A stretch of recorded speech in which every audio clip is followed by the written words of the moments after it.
விஜய்க்கு 50 வயசுல அரசியல் வரணும் தோணுச்சா? 30 வயசு எங்க போனாரு? 50 வயசுல காலைல புத்தா எழுப்பிவிட்டு நடிகர் விஜய் அரசியலுக்கு வர சொன்னாரா? சரியான பதில். அதுக்கு ஆன்சர் பண்ணாம விட்டுற முடியுமா? எங்க தாவேகா தலைவர் விஜய் அவர்கள் 30 வயசு வரைக்கும் என்ன பண்ணிட்டு இருந்தாரு ஒரு சின்ன பிளாஷ்பேக் பாத்துருங்க. இலங்கை தமிழர்கள் படுகொலையை கண்டித்து தளபதி விஜய் ஒரு நாள் உண்ணாவிரத போராட்டம் செய்த போது அவரின் வயது 34. தமிழக மீனவர்கள் இலங்கை கடற்படையால் சுட்டுக் கொள்வதை கண்டித்து தளபதி விஜய் நாகையில் ஆர்ப்பாட்டம் நடத்திய போது அவரின் வயது 36.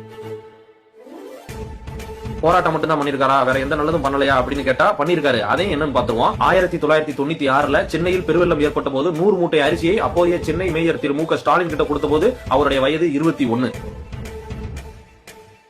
1998 சென்னையில் மழையால் பாதிக்கப்பட்ட குடிசை பகுதி மக்களுக்கு தேவையான அரிசி மூட்டைகளை அவரே நேரில் போய் கொடுத்த போது அவருடைய வயது 23. 1999 கார்கில் போர்ல உயிரிழந்த ராணுவ வீரர்களின் குடும்பங்களுக்கு உதவும் வகையில் பொதுமக்களிடம் வசூல் செய்த பணத்துடன் தனது சொந்த பணத்தையும் சேர்த்து மத்திய அரசுக்கு நிதியாக அனுப்பிய போது அவரின் வயது 24. இதெல்லாம் பார்த்துட்டு 250 கோடி ரூபாய் சம்பளம் வாங்கிட்டு அரிசி மூட்டை வாங்கி கொடுக்கறதா ஒரு விஷயமா அப்படின்னு நாட்டாமத்தனம் பண்ணிட்டு சண்டியர் மாதிரி காட்டு முட்டாத்தனமா பேசிட்டு ஒரு குரூப் வருவாங்க. அவங்களுக்கு ஒரு பதில் என்ன அப்படின்னா 250 கோடி ரூபாய் சம்பளம் வாங்குறதுங்கிறது இப்பதான் 1998 எவனும் 250 கோடி ரூபாய் தூக்கி கொடுக்கல.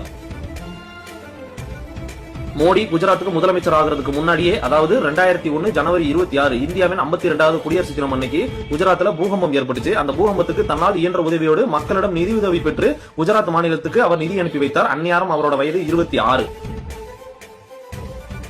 2005 வந்த சுனாமியின் போது இலங்கைக்கு 1 லட்சம் ரூபாயும் 100 மூட்டை அரிசியும், தமிழகத்திற்கு முதலில் 5 லட்சம் ரூபாயும் பிறகு 10 லட்சம் ரூபாயும் ஒட்டுமொத்தமாக சேர்த்து 15 லட்சம் ரூபாயை அன்றைய முதல்வர் ஜெயலலிதாவிடம் கொடுத்திருக்கிறார். அந்நேரம் அவரோட வயது 30.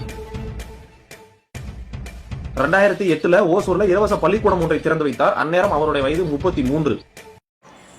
எங்க தலைவர் ஆட்சிக்கு வந்தா என்ன செய்வீங்கன்னு கேட்டீங்கல்ல, ஆட்சிக்கு வரதுக்கு முன்னாடி என்ன செய்யறாருன்றது இப்ப பாத்திருப்பீங்க. ஆட்சிக்கு அப்புறம் இன்னும் நிறைய செய்வாரு.